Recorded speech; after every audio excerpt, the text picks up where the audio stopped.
पनवेल, नवी मुंबई, रायगड परिसरातील बातम्या पाहण्यासाठी आमच्या मी साक्षीदार या यूट्यूब चॅनलला सबस्क्राईब करा। तळोजा MIDC येथे वेश्या व्यवसायावर छापा टाकून अल्पवयीन बांगलादेशी मुलीसह 7 महिलांची पोलिसांनी सुटका केली। तळोजा MIDC परिसरात सुरू असलेल्या वेश्या व्यवसायावर नवी मुंबई गुन्हे शाखेने मोठी कारवाई करत एका अल्पवयीन बांगलादेशी मुलीसह 7 पीडित महिलांची सुटका केली। सुटका करण्यात आलेल्या महिलांपैकी 2 महिला बांगलादेशी आणि एक अल्पवयीन बांगलादेशी मुलगी असल्याची माहिती पोलिसांनी दिली। अनैतिक मानवी वाहतूक प्रतिबंधक कक्षाने ही कारवाई केली।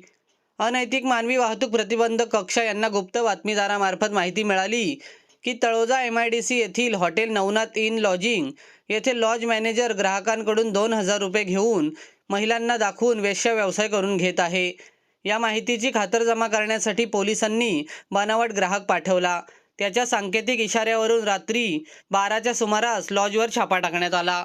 या छाप्यात लॉजमध्ये वेश्या व्यवसायासाठी ठेवलेली अल्पवयीन बांगलादेशी मुलगी 6 पीडित महिला आढळून आल्या। तपासात लॉज मालक Vasant Ganesh Shetty, lodge manager Girish Vitthal Shetty, service boy Roshan Ramjit Yadav यांनी संगनमत करून महिलांना वेश्या व्यवसायासाठी लॉजमध्ये ठेवले असल्याचे निष्पन्न झाले। या प्रकरणी तळोजा पोलीस ठाण्यात 22 डिसेंबर रोजी गुन्हा दाखल करण्यात आला असून आरोपींना अटक करण्यात आली असल्याची माहिती पोलिसांनी दिली।